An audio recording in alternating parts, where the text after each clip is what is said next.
ನಮ್ಮ ಹಕ್ಕು ನಾವು ಪಡ್ಲಿಕ್ಕೆ ಸಲುವಾಗಿ ನಾವು ಹೋರಾಟ ಮಾಡಲಿಲ್ಲ ಅಂದ್ರೆ ನಮ್ಮ ಹಕ್ಕು ಬೇರೆಯವರು ಕಸ್ಕೊಂಡು ತಿಂತಾರ. ಅವಾಗ ನಾವು ಹಸುದು ಏನು ನಾವು ಬೀದಿ ಬೀದಿ ತಿರುಗುವಂತ ಪರಿಸ್ಥಿತಿ ಆಗ್ತದ. ಹೀಗೆ ಎಚ್ಚರಗೊಳ್ಬೇಕು. ಬಹಳ ಮಂದಿ ವಿಚಾರ ಮಾಡಿರ್ಬೇಕು. ಬೆಳಗಾವಿ ಜಿಲ್ಲಾ ಸಮಾಜದವರು ಇದು ಕಲಬುರಗಿ, ಬೀದರ್, ಬಿಜಾಪುರ, ಬಾಗಲಕೋಟದವ್ರು ತ್ರಾಸ, ನಮಗೆ ತ್ರಾಸ ಆಗಿದೆ ಅಂತ ತಿಳ್ಕೊಂಡಿರ್ಬೇಕು. ಮನೆ ಕೂತೀರಿ 15 ದಿನ ಆಯ್ತು, ಇದ್ರ ಬಗ್ಗೆ ತಮ್ಗೆಲ್ಲ ಗಮನಕ್ಕೆ ಬರ್ಲಾಕೊಟ್ಟು ಹೋರಾಟಕ್ಕೆ ಬಂದಿಲ್ಲ. ಆದ್ರೆ ಇನ್ನೊಂದು ವಿಚಾರ ಮಾಡ್ರಿ. ಯಾಕಂದ್ರೆ ಇವತ್ತು ಬೆಳಗಾವಿ ಜಿಲ್ಲೆಯ ಸಮಾಜದವರು ನಿಮ್ಮ ಜಿಲ್ಲೆಯಲ್ಲಿ 45,000 ಸರ್ಟಿಫಿಕೇಟ್ ಇಶ್ಯೂ ಆಗ್ಯಾವ. ನಾಳೆ ಮುಂದೆ ಬರ್ತಕ್ಕಂಥ ಗ್ರಾಮ ಪಂಚಾಯತಿ, ತಾಲೂಕ್ ಪಂಚಾಯತಿ, ಜಿಲ್ಲಾ ಪಂಚಾಯತಿ ನೀವು ಆರಿಸಿ ಬರ್ತೀರಿ.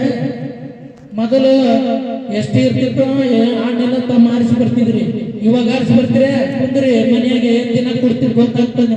ನಾಳಿಗೆ ಅವರು ನಕಲಿ ಜಾತಿ ಪ್ರಮಾಣ ಪತ್ರ ತಗೊಂಡು ಬಂದು ನಿಮ್ಮ ಎದುರು ಎಲೆಕ್ಷನ್ ನಿಂತು ಗೆದ್ದಾಗ ನಿಮಗೆ ತ್ರಾಸು ಚಾಲು ಆಗ್ತದೆ. ಅವಾಗ ಹುಡುಗ ನೀರು ಬರ್ತದೆ ನಿಮಗೆ. ನಾವು ಅಲ್ಲಿಂದ ಬಂದಿನಿ ಹೋರಾಟ ಎದಕ್ ಮಾಡಾಕತ್ತೀವ್ರಿ? ನಮ್ಮ ಮನೆ ಮಕ್ಕಳಿಗೆ